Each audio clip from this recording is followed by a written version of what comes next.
Okay, so what I've got here is a power tool, a grinder. It was given to me by my brother-in-law. It had a little kind of cut in the cable and went through to the inner wires. So what I've done is I've just taken a pair of croppers and just snipped it. I've done both ends, and what I'm going to do is I'm going to repair the cable. So I'm going to do a repair that you can do at home. You don't have to throw it out. You don't have, this could apply to a hairdryer or sort of, a toaster or an iron or anything you have at home. Instead of buying a whole new appliance, you can do quite a quick and simple repair. I've bought these from just online. I think they cost me £5. Just these little cable crimpers and the connectors. Sorry. And also I bought these heat shrink wraps. So you just wrap these around the cable once you've done the repair, and then it just sort of becomes a new skin for the cable. So I'm just going to show you sort of how I'm going to do it. So first of all, what I need to do is I need to get the little wires out that are the little live and neutral wire out that are in the middle. Ideally, as much as I can, I'd like to face the knife away from myself, because if the blade slips, then it's not going to sort of hit my fingers or my hand or whatever, because that could ruin my day really. I would also advise wearing gloves. I know I'm not wearing gloves, so don't do as I do as I suggest, I suppose, because it is definitely safer to wear gloves. But I don't have any gloves to hand, and not everyone does have sort of work gloves to hand. So just try and be as careful as you can. Don't rush through anything, because that's when mistakes happen. Just try and split the cable as best you can. I'm just trying to make sure that the blade goes in between the live and neutral wire in between. I may have caught one of the wires, in which case I'll have to peel back a bit more, than I'd like, but we'll see when we get inside there. So I'm just getting in there now. Peel back a bit more. I'll slice a bit more.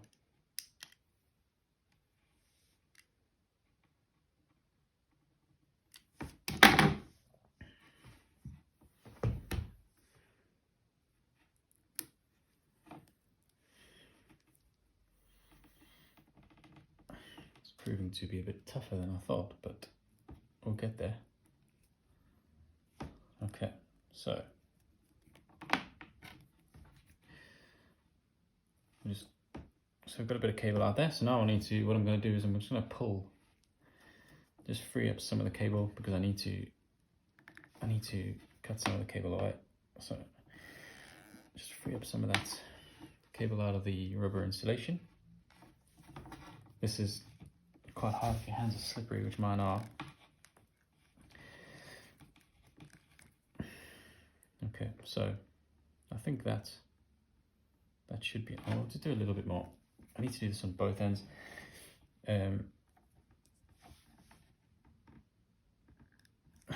Okay, so there we go. So I've done enough, I think. So now what I need to do is I need to expose a bit of the copper on the inside,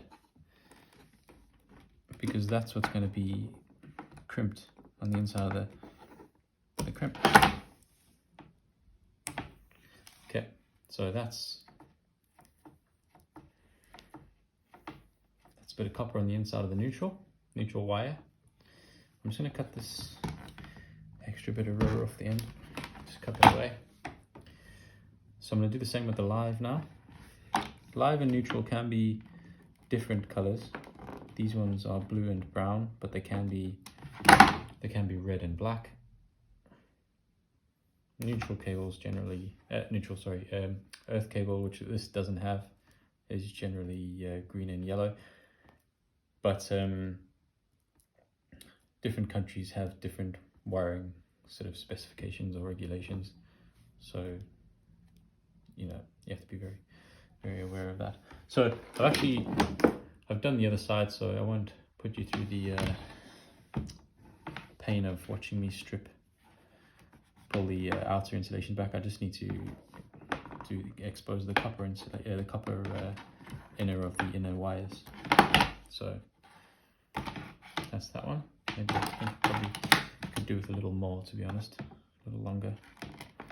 Just rolling the insulation under the blade against the sort of work surface, because again, as I say, I don't want to have the blade pointing towards my fingers, because that's when things end in tears and you end up in A&E.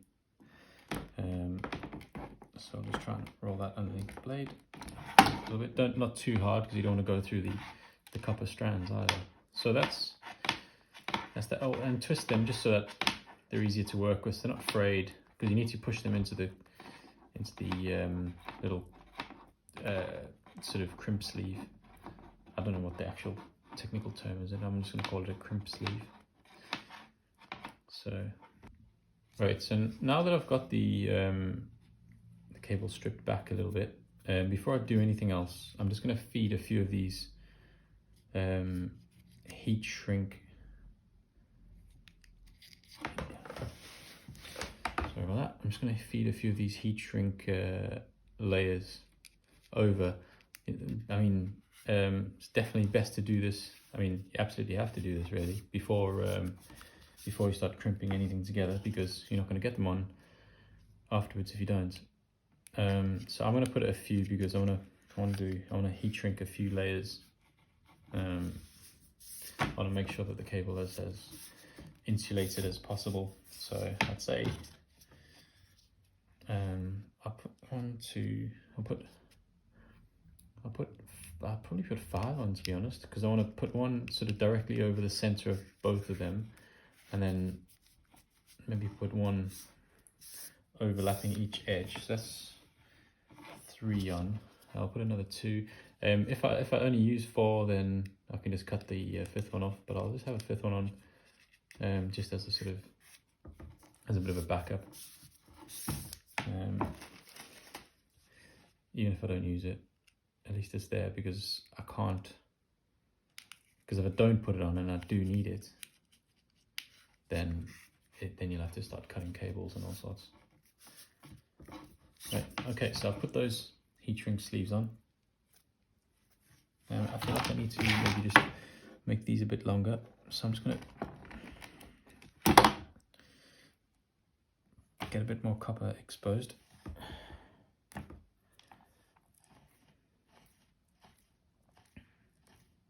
Right, so I'll just do the same on the other side.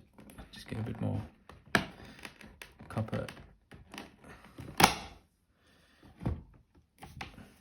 Right, whatever little strands you have sticking out, just pull them off. So I'll keep twisting this, because I want this to be as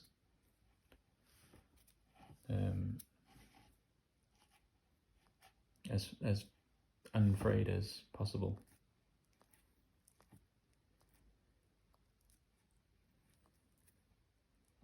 Right, so I'll do the live first. I'll stick that in there, and then again, I'm hoping that they sort of overlap each other inside the crimp seal, and then sort of hopefully that holds. So I'll crimp one side. That's my knuckle clicking. And again, clicking. I'll crimp the other side. Right, okay, so that's pretty secure. That's not going anywhere. Okay, so now I'm gonna grab another crimp seal and do the same again. So I'll just twist that a little bit. Just pull that excess on there. So I'll stick that in there, and I'll just need to bend this around a little bit, and then stick that in there.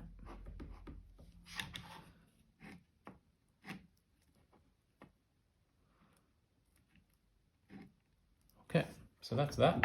So now I'm gonna crimp one side. Obviously, I need both sides to be crimped really, but I'm not gonna do the middle. I'm gonna do one side at a time, and then I'll do the middle as well. Right. Okay. So that's live and neutral. That's not going anywhere at all. Okay, so now what I'm going to do is I'm going to start pulling these sleeves over. If you are enjoying this video, you're finding it helpful, please subscribe. I do have lots of other helpful sort of life hacks and sort of helpful hints and tip videos. Be much appreciated if you could give a like and subscribe. Maybe really help the channel.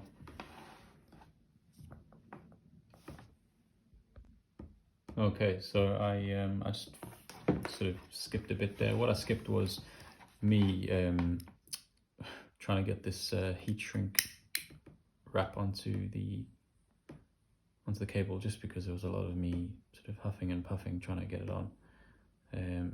Try not to hold the heat in one place for too long, because you don't want to burn the cable really. So that's that sort of.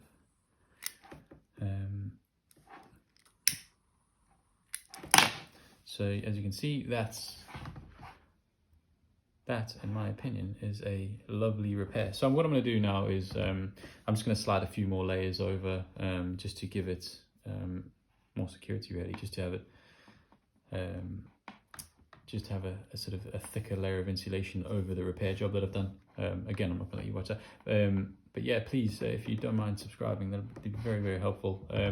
This is your repaired cable. You now have a power tool or any sort of household accessory ready to use. Thanks very much for watching. Much appreciated.